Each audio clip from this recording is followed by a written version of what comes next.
what you should know is, according to Utah's Good Samaritan law, if you call 911 when a person's overdosing and stay on scene and work with medical providers and also police, you're actually protected from legal charges. Yeah, but apparently if you leave without calling 911 and that person dies, you actually could face charges. Yeah.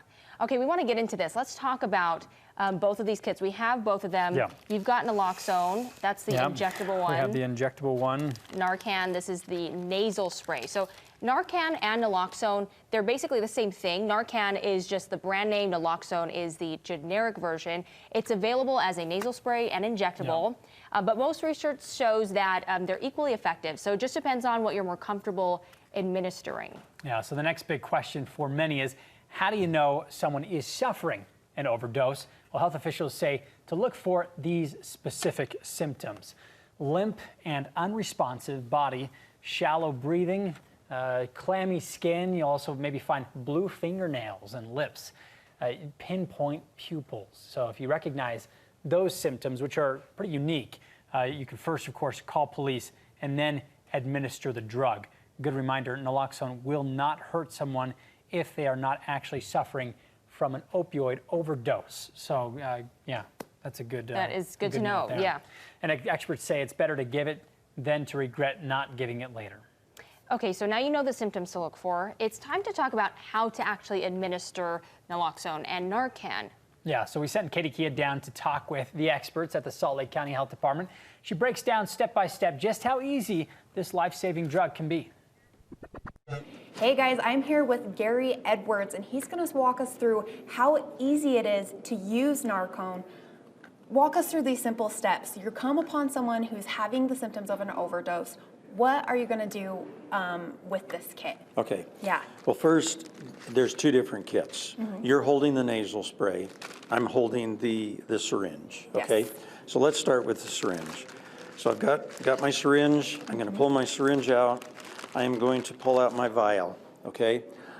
I am going to fill my syringe with the serum that's in here.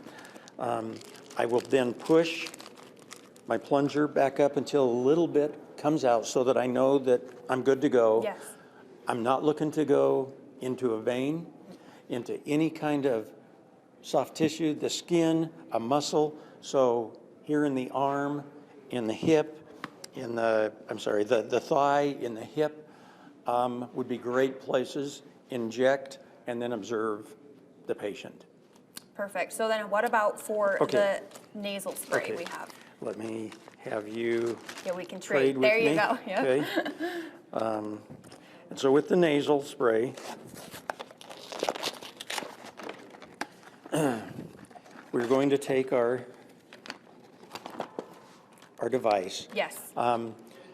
We want to make sure that if there is any foreign object in the nose, the individual may have vomited, okay? Okay.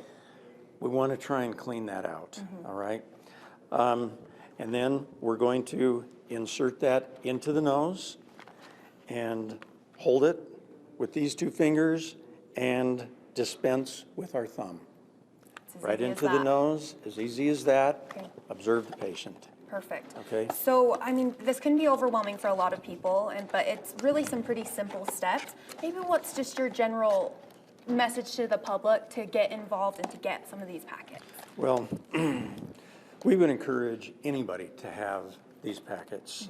You don't know when you might come upon someone who may have overdosed, but especially if you have a family member who maybe you know that they do use substances. Maybe they are temporarily on a prescription, an opioid prescription. It would be great to have this in the home in case of an accidental overdose. You would be able to reverse that for them. Perfect. So it's as easy as a few simple steps for both the Naloxone and also the Narcan. And it's as easy as that, I guess. It is. Okay, perfect. Well, thank you so much for You're your welcome. time, and hopefully those tips helps everyone out there. We'll send it back to you guys. Definitely helps to break it down to just kind of show us how exactly to do it. 4 steps. It comes with a little kit right here, Easy. so those directions. Well, health officials say while the Naloxone does help reverse the overdose, it's still important to get the patient to a hospital as soon as possible, which of course is why you still dial 911 even before you administer it. Right, and they also say be aware of the expiration dates. This one is October of this year.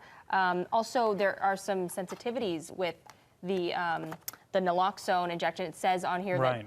that be sure to keep it out of light. So Sensitive to light, Also, which this is one- why they probably have this what was that tinted tip? bag. They gave you a tip yesterday about. Well, actually, I was talking to Tiffany because I did a separate story for our 10 o'clock show last night, and she was saying, yeah, it's sensitive to temperature and things like that. So the kit that she keeps in her car, she actually wraps in a towel and puts it in the center console. That's smart. This So- one also says beware of freezing. So just be aware of the environment. Right, yeah, and there's an That's pretty good. expiration date on these as well that you just want to Make sure you know. keep on top of.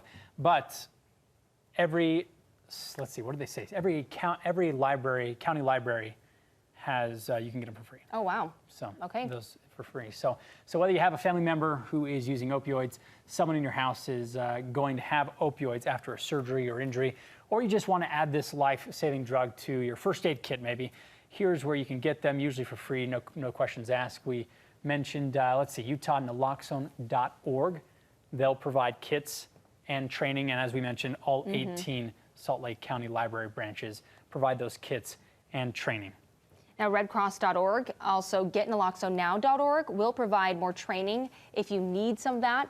Also, naloxone.utah.gov, they can help you find a pharmacy in your area that has these kits and also information on how exactly to get them for free. Yeah, Intermountain says they and Utah Naloxone have found these injection kits to be more cost-effective to give out for free. If you're more comfortable with the nasal spray, they recommend using one of those resources to find a pharmacy or to contact your local health department. So you may need to pay for the spray at a pharmacy if you choose to go that route, which maybe a lot of people would prefer the spray, right? But, you know, it looks pretty easy, so no excuses, right? And if you've been prescribed an opioid, sometimes the spray is at least partially covered by insurance, so a lot of options there. We'll post all of this online at ksltv.com.